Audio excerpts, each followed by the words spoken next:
Welcome to When We're Not Hustling, a podcast where sex workers talk about everything but. I'm your host, Jessie Sage. Put away the lingerie. I want to know you. Tell me more. I don't care about the news. I'd rather hear about you and see the world from your point of view. The coffee's already made, so I probably should just pull up a chair and tell me more.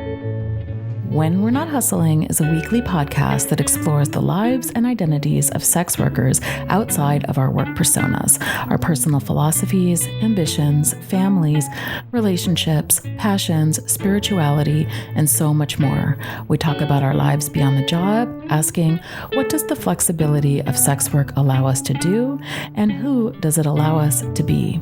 On this show, we learn who sex workers are outside of the work we're known for. When We're Not Hustling is an exploration of the people behind the fantasies. I am very excited to announce that When We're Not Hustling is partnering with Venom Digital, a new web design and creative services agency for sexy creators, entertainers, and entrepreneurs who need a professional, transparent partner to help grow their brands. To celebrate the birth of the agency and our partnership, we are giving away a free website to a lucky adult industry professional. That's right, free. The contest will run from August 26th to September 16th. To enter to win a custom-made website, follow Venom Digital on Insta and X. That's at BLKVNM Digital on Instagram and X, as well as Not Hustling Pod. Fill out the entry form at blackvenomdigital.com/raffle, which will also be linked in the show notes, and engage with socials up until September 16th when we pick and announce a winner. Terms and conditions apply. Hello, and welcome back to another episode of When We're Not Hustling. This is the last episode in August. It is the fourth one. That means that this is the last week that we're going to have Ashley Ramos with us for the after parties. And it's always a little sad when it's the last after party with somebody because it's so fun to incorporate a new person into our show for a month at a time. But this is the last one. We are going to be talking with Maiia Bates. Maiia Bates is a cam model. She started in 2014. So this marks the 10-year anniversary of her entering the sex industry. I have met her in person at a convention. She is so sweet and so sexy. And she is also very amusing, which makes me understand why she is successful as a cam model. She's also started a construction company, an all women's construction company, which is badass. And that's what we're going to be talking about in this episode. Starting in September, we have a new after party co-host with Emily and I wanted to introduce her. She has been on the show before. It is Melody Garcia from the New Moon Group. So she was on episode at the end of last season. She was a guest. She was talking about philanthropy and fundraising for sex workers, and she is going to spend all of September with us. We have a lot of fun September guests. I will share those with you next episode. But for today, let's see, I want to give a few announcements. We are planning, this is the biggest announcement, I think. We are planning a in-person live event, and we're doing it in conjunction with Working Girl Press. So I know we've brought up Working Girls Press many times in this show, but Working Girls Press, their debut book that they put out was The Holy Hour, which I have a essay in, and we are going to be doing a book launch party at Stay Gold Books, which is in Pittsburgh in Regent Square, and the date is not quite yet set, but we think it should be sometime in September or October, and I will be sharing information conversation with that. Emily will be hosting it. I am going to be on the panel as a writer in the book. We are going to have Molly Simmons from Working Girls Press, and we're also going to have Ben and Emily play some music. It's going to be amazing. We will get tickets out as soon as possible, so I am very excited about that. The other thing is, I always remind you of this, but we do have a Patreon. It's patreon.com/sapiotextual. There you can get all episodes a week early. And those are the big things. The other thing is, and this is a very exciting announcement for us, this episode, the one with Maiia Bates here, is the very first episode that's been sponsored by an individual. So you know that we have had Trist sponsoring us since the beginning of this podcast with Assembly 4, and we are very, very happy for that. But this one we happen to also have a second sponsor for, and that's Mary Dealing. Mary has been an amazing fan and friend of mine. We talk about books. It's been great. And she listens to every single episode. And she came to me at the end of July and said that she wanted to sponsor an episode in August. And I gave her the lineup of all of the episodes. And she said that she would have been happy to sponsor all of those, but that she decided to sponsor this one. And that's for a very personal reason that is so lovely. So her dad was a contractor, actually, and she is the youngest of 5 girls or 6 girls. She's either the 5th girl or she has 5 older sisters. I'm blank. I can't remember exactly which one now, but a lot of girls, which is funny because I'm the oldest of 4 girls. So I grew up in a similar family structure, but her dad was a contractor, and her dad made it his job to make sure that everybody, all of his daughters learned how to do construction, that they learned how to use tools. She sent me, and I put this in the newsletter for this month, she sent me a very cool picture of the toolbox that's painted Mary's tools on it that her dad made her maybe 50 years ago, and a picture of her dad's truck that said dealing construction with daughters and sons. So amazing. It's very cool. And also the after party comes out on her birthday. So there's a lot of cool, convergences there. So thank you, Mary. Thank you, Trist. If you have any interest in sponsoring any of the episodes, please feel free to reach out at nothustlingpod@proton.me. With that, I think we should probably get into the episode. I would like to go ahead and introduce Maiia. Maiia is a delight of a person and who has been a full-time web-based adult entertainer since 2014. She cherishes all of the experiences that she's had over the last 10 years, but has been mostly spending her time focusing on creating, at this point, the best quality content. So she's not doing as many of her live cam shows, but she is still doing some content creation and still has an OnlyFans going, which I think that you should definitely check out. And now I want to turn to the interview to talk to her about the other side of her life that includes not lingerie, but big tools. Introduce yourself. I would love to my audience. Howdy. My name is Maiia Bates, and I have been in the industry for just about 10 years now. I am celebrating my 10-year mark this summer in mid-August. I am too. Years. We got at the same time. I know. I love that. I feel good about having what's funny is I was like, oh yeah, my friend Jessie, right? And my partner was like, have you ever met this person? And yes, I was like, actually, briefly, but definitely not enough for how much I'm like, yeah, my friend. And it I'm proud of that. I'm proud of not only my longevity in the industry, but adjacent to other people with that, because I feel like that holds me accountable. And man, I don't know. It's been a really wild ride, honestly, and especially where in my 10-year chunk, I can say I've done 50% one thing and 50% another thing, which is live shows in my first half and then content creation in my second half. Yeah. And where I'm at my 10-year mark is so in tune with every single thing I've ever read about anybody approaching this mark of longevity in any other career. I have been burnt out for a hot moment, for honestly years. And I love to see it.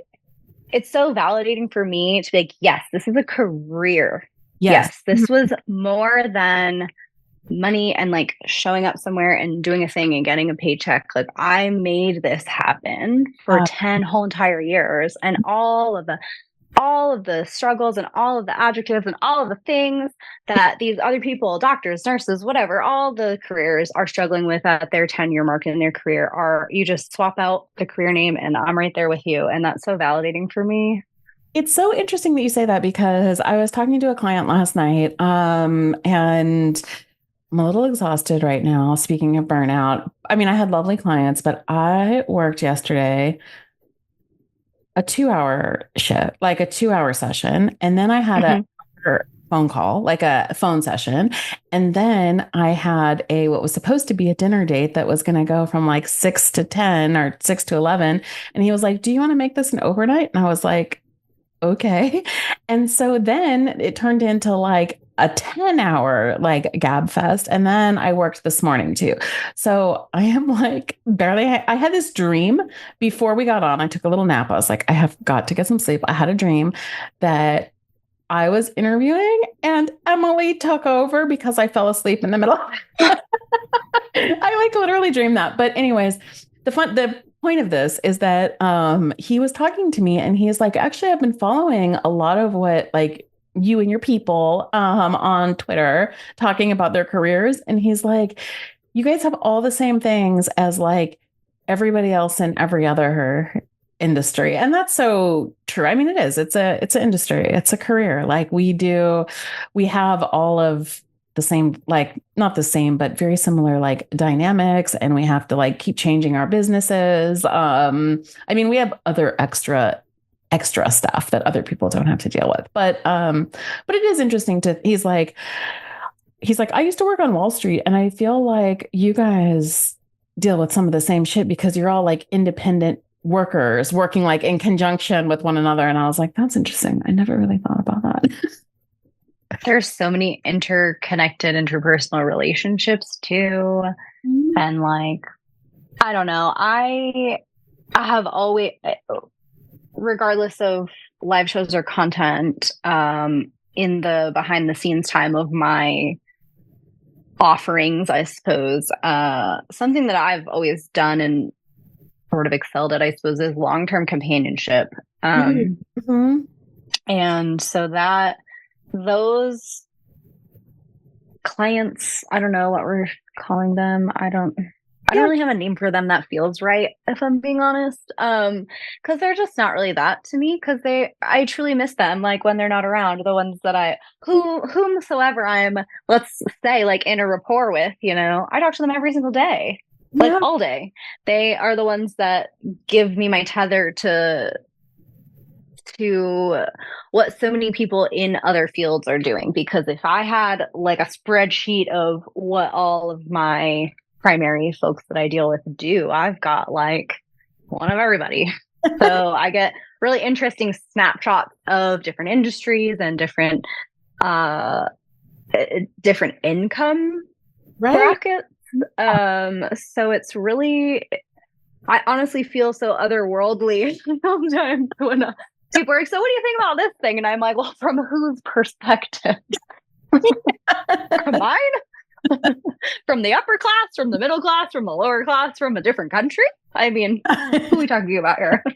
That's such like a gift of this work, though. It is. I appreciate that. And I love that. And it also, I struggle with being around groups of people who aren't able to know this side of my life, because I feel like I have to like damper down so many things that I do get exposed to or do have a frame of reference for it. Because man, when they're like, well, how do you know about that? And you're like, oh well, what had happened was, and I'm a good storyteller, but sometimes, on the fly, you're like, oh boy, it's more enjoyable relationship for me if I can be all of who I am with whoever that person is. Like, that is a thing that I think is like one of the hardest parts of this work, is it does feel that part of it feels very isolating.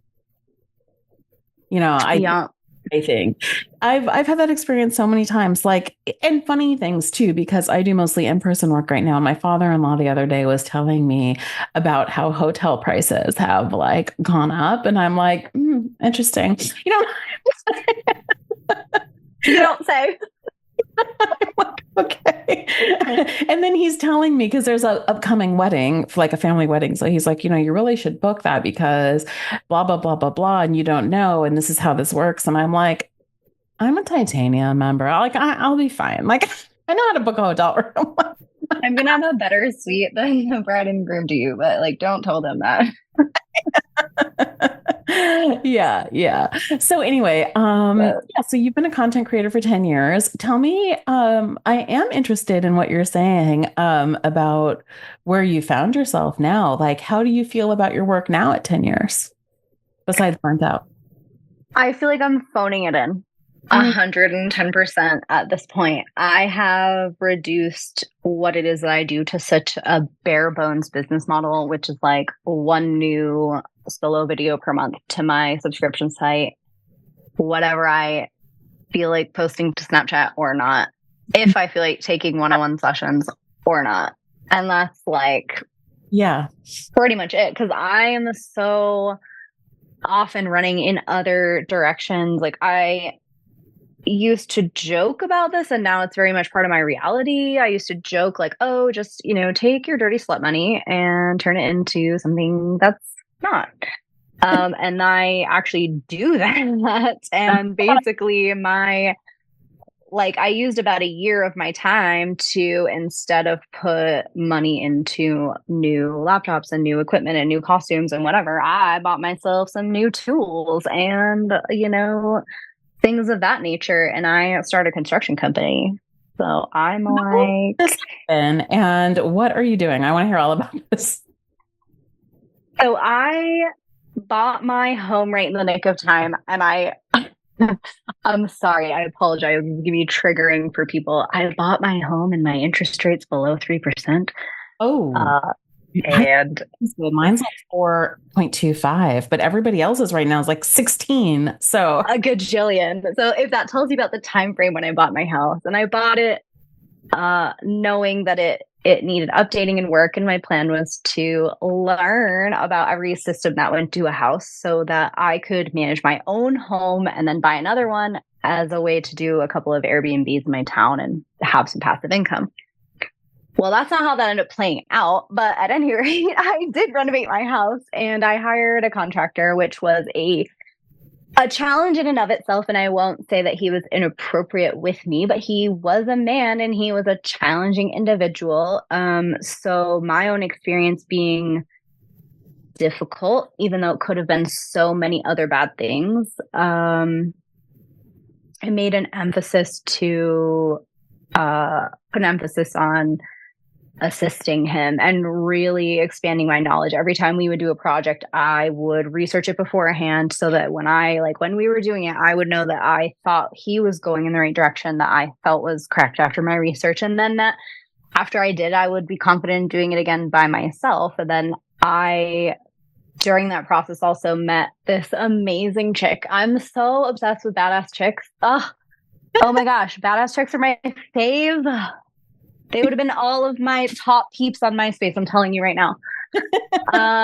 And she's a general contractor. So I met her after I finished my home and had dismissed him and was like, thanks, here's your money.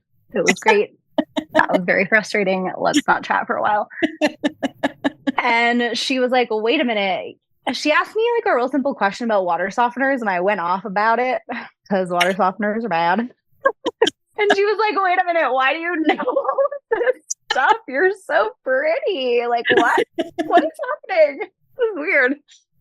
Like you got you dimensionally are playing a trick on me or something. And so she has the licensure and the years of more experience than I do. So I get to be, I fancy myself the designer, the planner, the keen eye for detail. Started a company together. What's that? Started a company together. We did. We started a company together, and so far, we haven't had any male clients. That's amazing. And I'm not saying that we would not serve male clients. If that's not true, she did a paint job for an old man, but he was an old man, elderly, very elderly, like 90 something. Yeah. But So the reason why we did this was because before buying my home and moving back close to my grandma, was trying to manage her home from afar and being like, I hate that I don't have a camera in your front hall to monitor this interaction because she's vulnerable. Mm-hmm. And all these random men were, I'm always just like, depending on the goodwill of men I don't know. And that's really not a place that I'm very comfortable being.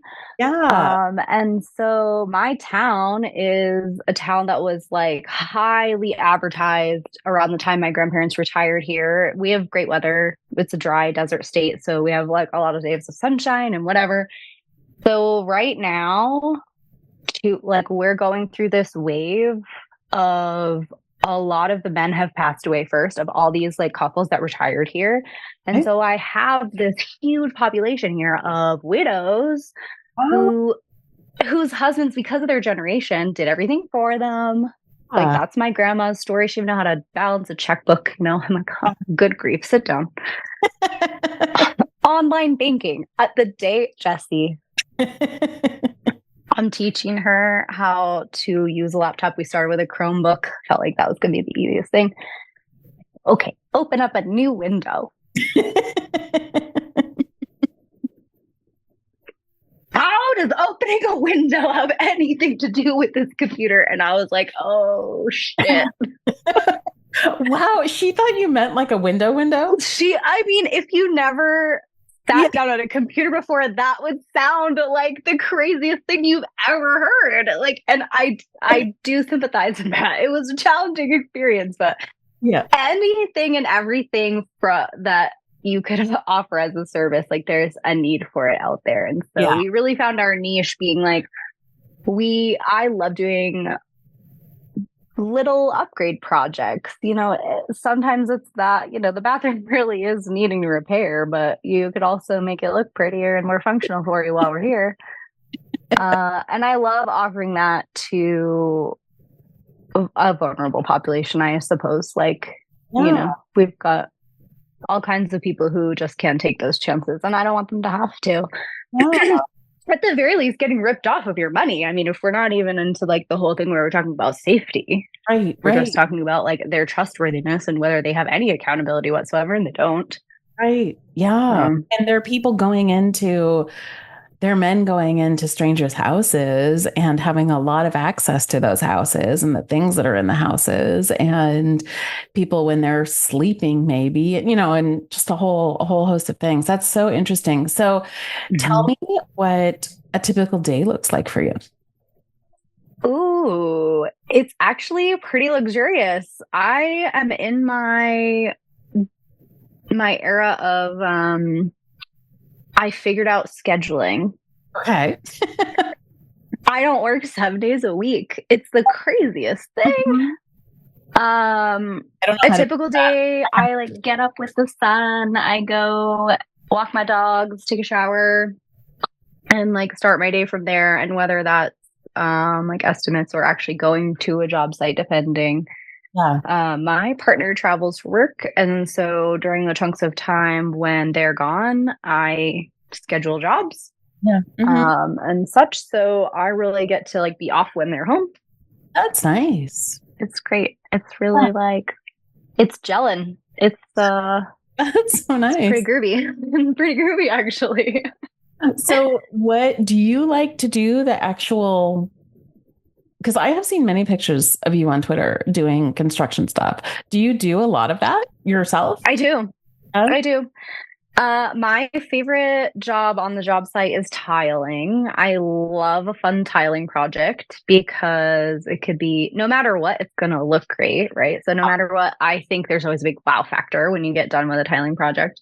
But I've been asked to do some really neat ones. Living where I live, we have requests for, like, we have a lot of Adobe style homes. And so we have a lot of requests for like Southwestern style patterns, like little mosaic designs and stuff. So honestly, my ADHD itch is so scratched when I'm like, yes, little tiny, haha, here's my map, and these go here, and here's my map, and these go here. It's very satisfying.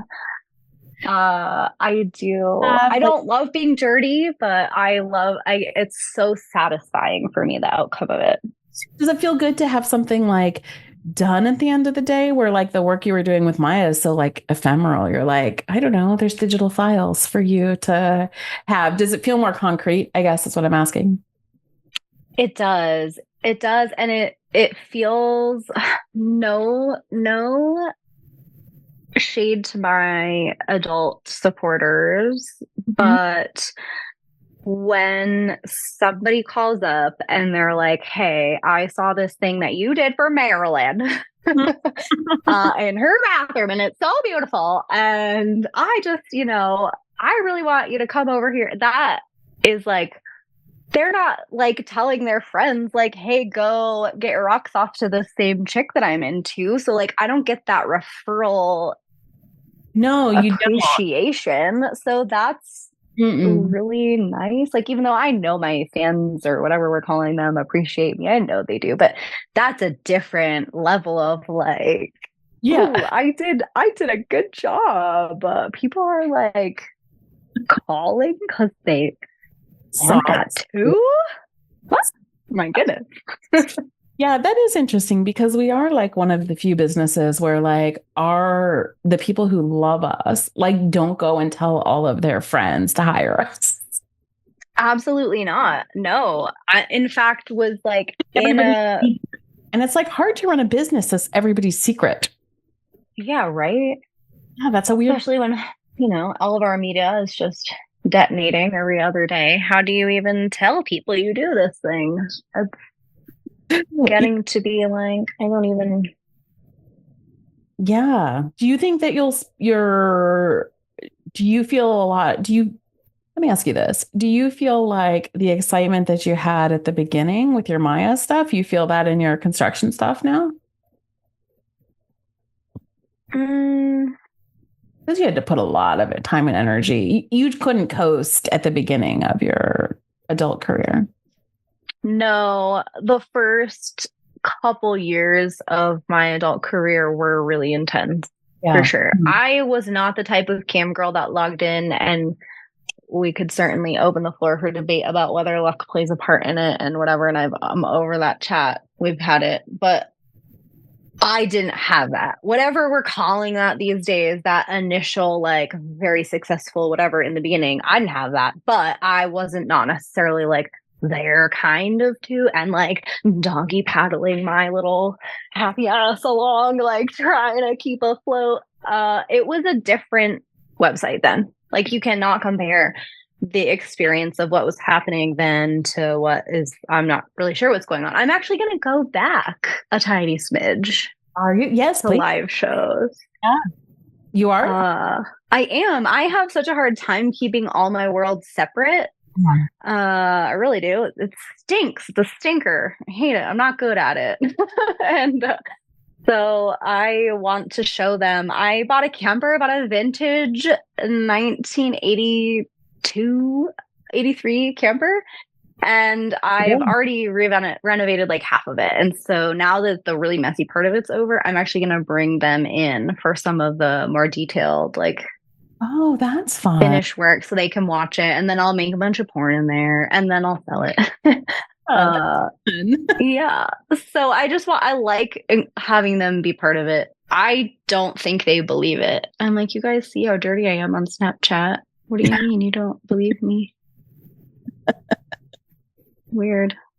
So what's your relationship like with your business owner, like, or your co-owner? Do you guys work pretty closely together, and do you have other women working with you? We do. We have a female electrician. She's super duper cool. We would love a female plumber. We do like a tiny bit of plumbing work, or we'll supervise outsourcing it if we have to bring in another professional. Be there at the time they're there, for safety reasons. And frankly, to make sure that they're doing behind the wall what they said they were going to do, because I've had that happen personally. Yeah. But we don't find that we have to bring in too many other people very often. Our favorite thing that we do is when we get a new tool. If a job requires that we bring a new tool into what we're doing, we will buy it. And then we have it. Like, that's so great, right? Now we have it forever. But the first day with a new tool is always a fun adventure. And usually my house is the house that's the guinea pig for the new tool. And when I had to fix my fence. And so we bought an auger. And the thing is, she's about the same size, same build as I am. So I'm 5'2.5". Don't forget my half an inch, please. You're such a tall person. Everybody always says that to me. You seem so tall. But no, I really am not quite 5'3". Long neck. I don't know. You look like a graceful tall. Like I have like a long legs. I don't know. I walk tall. I'm loud, I guess. I'm only 5'3", so I am also short, but I don't look tall. You look like a tall person. Well, thank you. I appreciate that. It still doesn't help me reach the second shelf, though. So anyone who has spare inches can send them to me. So anyways, so she has about the same build as I do. And the day that the two of us used the auger for the first time to drill the holes to set the posts for my new fence, explain what that is, though. I don't comical. An auger is like think of it like a very, very large drill, and so the top of it is very large. It's like a pull chain, like the same as like a lawnmower, right? And it takes gasoline and it drills a hole that's about the size that you would need to set a 4x4 in. Okay. So that you don't have to do it by hand, because that's really a bummer. And so this thing, honestly, it's a one-person job. Any like burly old man would run this machinery by himself. However, we are two 5'3", not quite females, and we're just there like I'm on one side of it and she's on the other side of it. But it spins, so we have to be like in tandem with each other, because if one person's not quite paying attention enough, it'll whip around, right? Which you wouldn't if you were holding both sides of it. Dad pulled up to bring us lunch and was laughing his ass off. Just, you should see yourselves right now. And we were like, get out of here, Dad. Like, you're not supposed to see this. You're supposed to see, like, not the embarrassing part. We're getting it done, though. We gave it a good college try. My fence looks beautiful. Every fence we've built since everything we learned on my fence looks a million times better than most fences I see around. So everything's a learning curve. Everything's an adventure. And every little old lady who hasn't had to have a scary experience with a man fixing something in her house since we started is just making my soul so happy. That's that is a very good business model. And also, thank you. There's so many people, imagine, who would love that. We have a lot of for women, by women stuff, and that's great. And I love to see it. But also, what? For what? Yeah, right. Mm-hmm. And our for what is like for all of the demographic that would be at risk. You know, like we end up mostly with older women, just because that's how our town is. But you know, anybody, LGBTQ folks, elderly people, it doesn't matter. There's such an unfortunate conversation to have continuing to go on, but we do have this like barren man thing happening, and like that's what I can do. That's my contribution to help end that conversation for some people, is that, you know, they just aren't even out in the woods hiking at all. Right. How about that? Yeah. My mom would love this, because my mom is 68 and she is single, and she wanted to get work done at her house and had a hell of a time even getting somebody to like show up and do the work. She's like, I want to give somebody money to do this, but I can't find anyone who will show up and do it. When We're Not Hustling is brought to you by Assembly 4. Assembly 4 is a collective of sex workers and technologists working to bring the overall cost of sex work down through their advertising platform, Trist.link. They also educate clients through the Good Client Guide and provide resources and articles written by and for sex workers. Assembly 4 caters to all genders and demographics and raises funds to fight for sex worker rights and against exploitation in the sex industry. Learn more at assembly4.com. ASSEMBLYFOUR.com. Thank you for listening to When We're Not Hustling. Please remember to subscribe, rate, and review us wherever you listen to your podcasts. Doing so will help other people find us. And if you're a sex worker who wants to come on the show and talk about your life outside of work, we would love to have you. Please send an email with more information to nothustlingpod@proton.me. Yep, that's me with my landscaper. There are some jobs I don't want to do. Yeah. I'm like, why have you not been to my house in a month? What is going on? Oh, you're so busy. Well, figure it out, because I don't want to mow it. Like, what? There is such a huge need. Like, I am a firm believer, and I don't watch the show. I'm not like a fan of the show, but I am a firm believer that if we have had a South Park episode about it, we need to take a double take. Like, we need to sift through what they think is funny and politically comical that they can poke fun at and whatever. And we need to be like, wait a second, there's an element of truth to that, because that's always what they're poking fun at, right? Is the element of truth that exists within that absurdity. Right. There is an episode in South Park where like the handymen are like the richest dudes on the block, and they just like are outsourcing every single thing, and it's like become a pyramid scheme to them almost. And like, I probably missed half of the episode because I don't really watch it, but they make an excellent point in that. Yeah. Mm-hmm. People are not, it's actually a deeper conversation about education. Yeah. Mm-hmm. And college. And I personally believe in kind of a radical idea. I think people think this is radical. I don't think it's that radical, if I may. Let's hear it.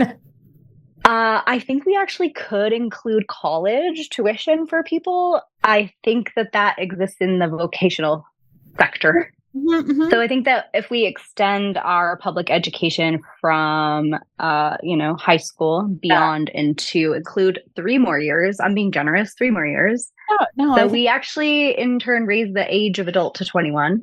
Yeah, right. And include any vocationals, in that for free. Anybody wants to go do that. We need that. We need those jobs. Like, it's not a job to look down on that somebody's an electrician or a plumber or an HVAC tech or a nurse, or like, I could go on with these careers, right? I was doing their PhD. I'm telling you, they were doing a PhD, which is supposed to be like the highest. The entire time they were like, I don't know why I'm here. I should have gone to welding school. Like, they weren't joking. They were like legitimately like, why am I doing this? This is putting me in a shit ton of debt.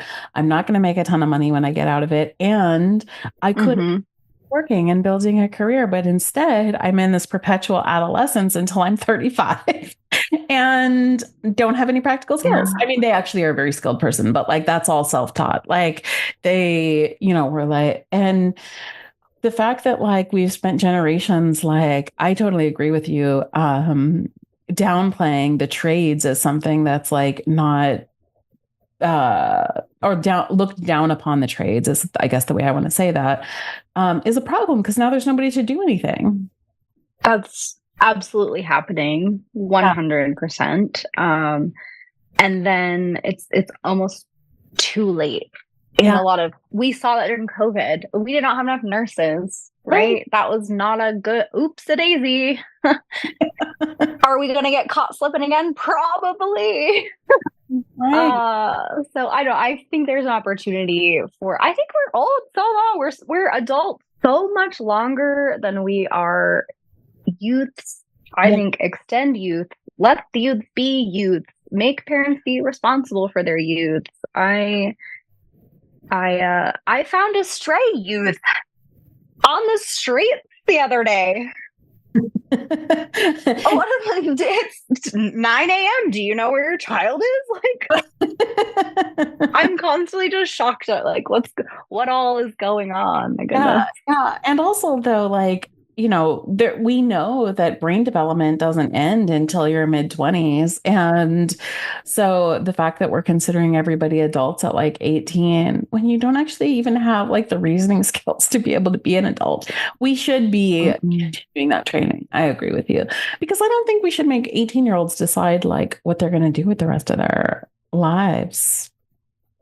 That's such a hefty question. I am 35 years old. I have been doing this career for 10 years and I've started 2 additional businesses and I still don't know what I want to be when I grow up.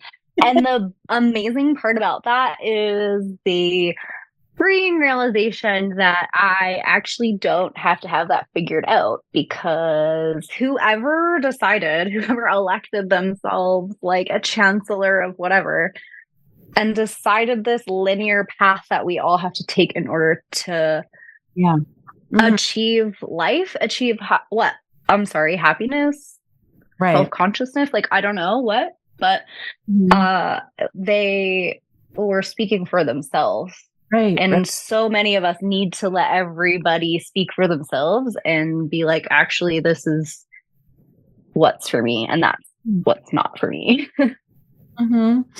Yeah. And my son just turned 18 and just graduated from high school. And before he was graduating from high school, he was like, I'm really stressed because I don't know what I'm supposed to be doing yet. And I was like, I do not think you need to stress about this. Think about it. Think about what direction you want to go down. But like, I didn't have any idea. Like, I'm 46 now. So like, I didn't know at 18 that I would have never guessed that this is where I'm going to be right now, and Same. just don't know where life is going to take you. So you just have to kind of be open, I think, without sounding too woo. Like, you're just open to the universe and follow some paths. And if they're not working, get off that path and go try something else. Eventually you land in a place that makes sense for you. Yeah, I agree with that. I do. I think there's so much access to everyone else's opinion all the time. And I'm an opinionated person. So if you follow me on Twitter, you see my opinions too. So I'm not letting them fly. But people take that into who they are too much sometimes. And I don't think that it's rude to say that, because at the end of the day, the alternative of that really actually has a religious spirit, like, and or spiritual counterpart to it anyways. And so they have their own way of saying that. Yeah, I suppose. But yeah. So where do you see this business going? I hope that this business pays off other things that will become passive income for me. Everything that I put a significant amount of effort into, I expect to have some longevity for me. So I would like in the future to have a couple more properties, not necessarily like a house that's for rent, but other pieces of real estate or what have you that are doing things. This really is true that boomers are retiring. So there are a lot of businesses for sale on the cheap because they don't care anymore. And their kids probably don't want to take it over. They even had kids in the first place. Yeah. So there are storage units, passive income things that are that's interesting on my horizon. I have heard on the radio that storage units and car washes are apparently make shit tons of money. And that's so weird to me because those are things I never would have thought of to invest in. I wouldn't want to own a car wash. I guess I could see it though. It's like the initial investment and then your utility bills. But yeah. Laundromat. Oh yeah. That's a good one. I was staying at a resort recently, so this isn't like necessarily everybody's laundromat experience, but the laundry room at the resort was like really, oh my gosh, I felt like I was in a spaceship. It was like, download this app to enter the room, and then you download the app and it lets you in. It even like pings your phone like, your thing, like your cycle has ended. Go switch your laundry over or whatever. But I liked it a lot because the door was locked until you got there with your phone to be like, yeah, let me switch this is my load of laundry. So I think there's even still room for something as kind of maybe outdated seeming as that. I hope, and one of my goals, something that I offer personally with our construction business that does not make us any money, is installation of reverse osmosis systems in your home sink. I personally believe that it's a human right for everybody to have drinkable water in their home, in their dwelling. And reverse osmosis systems, if you did not know this, do not cost thousands of dollars from Culligan. You can order it on Amazon.com for like $150. Comes with 2-year supply of the filters. And it takes literally an hour to install, and all you need is one drill bit to screw the hole in the top of your sink if you don't already have it there. So that's something that I'm like really actually kind of passionate about. Apparently, I just went like all the way off on that one. No, but that's really neat. And also, I think the cool thing about that is you're like helping to improve people's lives in these very tangible ways. I appreciate that. I think it's important. I struggle with how can I be part of community. I dabbled a tiny smidge into the political realm in my community, and honestly, I would be really good at that. I would be an amazing mayor, honestly, but I have so much pornography of myself on the internet.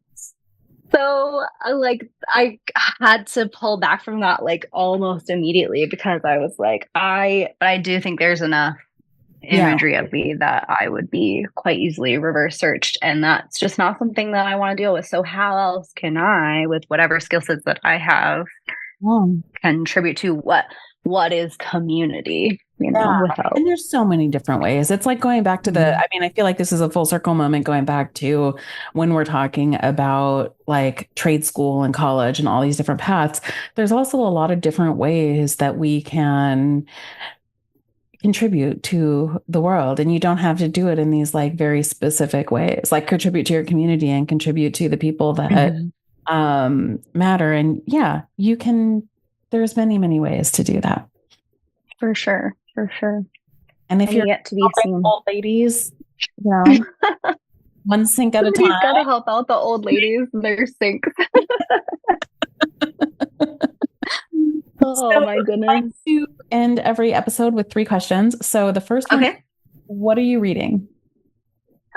Ooh, okay, this is silly. I'm finally finishing the Court of Thorns and Roses or whatever it was series. It took me forever to finish it because it gets boring at the end. Hold on, I'm probably telling the wrong title. I'm an enthusiastic reader at the beginning of a series, and I will like gobble it up, and then I like struggle to get to the end. So I'm on the last one, which is come on, Kendall. A Court of Silver Flames from the A Court of Thorns and Roses series. It's about fairies, and it's like borderline a romance novel, sort of a smidge. Like it's a little bit naughty. I wouldn't even say it has that many sex scenes in it, but it does have some not PG, we shall say, content in it. It's a war. A war happens. There's fairies. There's like magic. Delightful. Big D's, all the whole thing, Delightful. And what are you listening to? I am always listening to like dance house stuff and Sylvan Esso. They're absolutely my favorite band of all time. And what are they called? Sylvan Esso. I don't know. I would have picked you for a Sylvan Esso fan, actually. I'll link you. I'll send you a link on Twitter. I'll listen to it. I love them. What are you excited about? Ooh. That's honestly a difficult question for me. I'm struggling with where the end of I'm excited for this year to be over. I carry a lot of animosity and angst and uneasiness for we had the presidential debate last night. I don't know if that will be like clear to people by the time this posts, but Boy, this morning I was sweating. I was like, my partner and I have a trip planned for September. I'm really looking forward to that. It's an international trip. And I'm kind of like, you know what? If the world wants to go ahead and end, if I'm just like not in the country at that time, that would be challenging, but also maybe a little bit okay. I had this feeling, and I felt it was like the first time in my life where I felt like this, where I felt like an old person, where I was like, you know what? Like, it's kind of nice to be this far along because I don't know how long everything falls apart. I might not be here to see. By the time the planet blows itself up, overheats and dies, I probably won't be here, which is a terrible thing to think. But the trajectory that we're on is just so scary. It really is so scary. And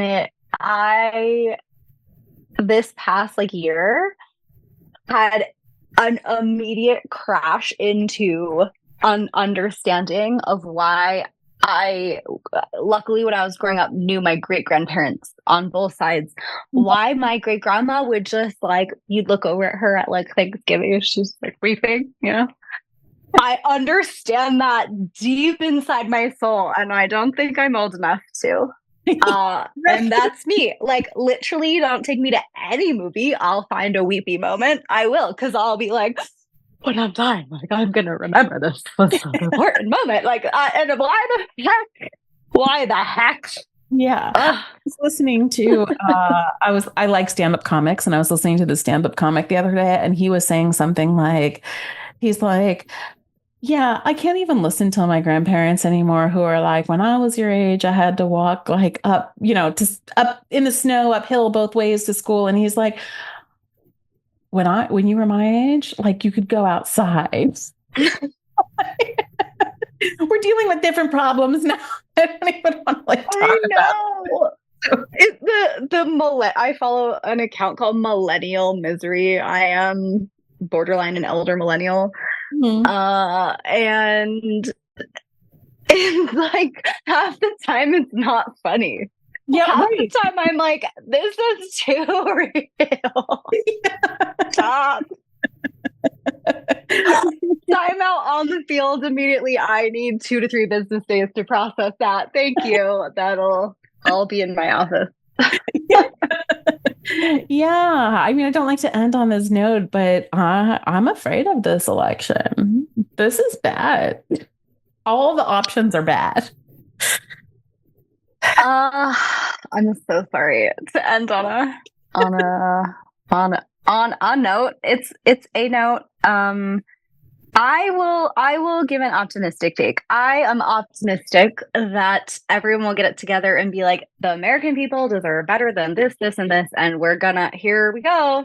This is at least better, and we're gonna have to roll the dice, I think. And I don't know, but I might be okay with that. I saw a TikTok of this person who was like, so anyone's mom, like just anyone's mom available, literally anybody's mother would be, I think, great. Yeah, that sounds right to me. Somebody situation. Somebody. I used to joke and I hate to bring this up because it makes me have to hold myself accountable, honestly, for just like letting people even talk about this in the adult chat room. But I used to do Theory Thursdays way back in the day, and like gave people a place to talk about politics within my cam world, and it just did people get really crashed. I imagine they were, but it was really hard to moderate it. Because great opportunity to remind people that just because you are adjacent to somebody's actions or behaviors or beliefs doesn't mean that you're responsible for them, right? Mm-hmm. So like just because somebody was like having this debate in my chat room, it became like I was responsible for both opinions, and I was like, whoa, this is too much. No, it has felt politically too much for me, honestly, for like since about then. That's something that I've learned just by being a public figure, and especially through my writing, is that like I because I put a lot of articles out, people have opinions about them. And then usually they take things out of context, and it's people I don't even know that are in the comments saying outlandish things, especially if I say anything remotely political, which I tend to do. And I have really come to this place where I'm like, it is actually not my job to explain to these people why I said what I said, or like why they're wrong about their interpretation of what I'm saying, or anything. I heard this one writer say, and I loved this. She was like, she's a mom too. She's a writer and a mom. And she was like, people say that your writing is like your babies, but it's actually better than your babies because you don't have to babysit them. You're not actually responsible for what you write after you write. You can just put it into the world and let it go. Let people interact with it however they want to, but you don't have to like control the environment around it. You can just be like, people are going to have whatever reactions they're going to have. It's not your fault. That's art. Yeah. That's art right there. And it's hard being an artist. You'd be like, you're having all kinds of feelings about what I did, but they're not related to me. So you could just go ahead and have that. Those are a you problem. You having those feelings is something to own, whatever, however you, and that's okay to feel. It's okay to feel however you feel. Yeah. But that's your feeling. It wasn't the feeling of whoever. Yeah. There's an Eleanor Roosevelt quote, nobody can make you feel inferior, which also you can change that to just any sort of way without your consent. So you really are in charge of that if you're right in yourself. That's something that I think like sex workers in particular really need to hear, because there's so many people who work to like devalue us and put us down and, talk about, what's wrong with us. And we have to kind of take back and be like, that's your opinions about what I'm doing. Yeah. That remains difficult for me, especially when I'm in civilian vanilla crowds, because I know that they consume our labor. Like I know 9 out of 10 of you do, and only 1 out of 10 of you will admit it, if that. And so these are very strong, confidently aggressive opinions that you hold for somebody whom you bring into your most private time. Right. That's like probably the one thing that most people don't discuss openly with even their partner necessarily. I do, because I'm a perv, but not everybody. And like, yeah, right. I'm in there with you. You're only mad about it because in the context of that private interaction, it's that person consuming that content and whoever is in that. I feel like somewhere in their brain, some of them think that I like witnessed it. I was like there peering out, through the phone at them, just like, I know what you dog did. Yeah. And that's just not how they are carrying around like their own guilt and then like throwing it at whoever will listen to it. I had just such a sad moment actually when I was somewhere and I realized how unprepared I was for openly hearing just hatred. I like live my life in such a beautifully loving, open way. My partner was so accepting of my job as soon as they found out about it. And it's just not like an issue. So I don't have this. Yeah. I don't hear these words. I don't hear like, yeah. I slur words. What? I don't hear those words in my day to day. And then I was somewhere and I heard it, and it's Pride Month. So it was like directly directed at a business having Pride Month stuff out. And it like cut me so deep. I was like, oh my gosh, I was so shocked by it because it's not that I don't know there, read it every single day on Twitter. I'm very like exposed to it, but in an environment where I was so unprepared to hear it, I was like, wow, that is so hurtful. Yeah. That is so, they need, I don't know what the equivalent is for them, but I might try and figure it out. That was wild experience. So where can people find you? Oh, where can people find me on the internet? allmylinks.com/Maiia, and Maiia is spelled Maiia. That'll link you to all the places. Of course, I'm on the Twitters and the Instagram and all the places. Sometimes when I'm not dirty and covered in paint. It was really great. Appreciate hearing about your business and what's going on in your life now. Thank you so much for having me. It's always a pleasure to contribute to one of your projects, and I enjoy listening too. I actually just caught up on the roundtable that you had for the end of last season, and it's nice. Beautiful. You collect such. I left there feeling smarter. I really did. Genuinely, you go out of your way to curate such a wide range of voices with such intelligent things to say. And I appreciate that example being a stamp out there. The internet's forever. And if someone comes back in 100 years, then that's an example that they take from like a part of sex work community that I am proud to be adjacent to. That's important. You absolutely fit in there. So I really, really Thank you. Thank you. I appreciate that. Thank you for joining us for another episode of When We're Not Hustling. I'm your host, Jessie Sage. You can find me on Twitter at sapiotextual or visit my website at jessiesage.com. The show was produced by Emily Foster and the music is by Benjamin J. Beninati. You can follow us on Twitter and Instagram at Not Hustling Pod. To support the show and get sneak peeks, please go to patreon.com/sapiotextual. For more information about our show and what we do here, please visit our website at nothustling.com. Signing off. Have a great week.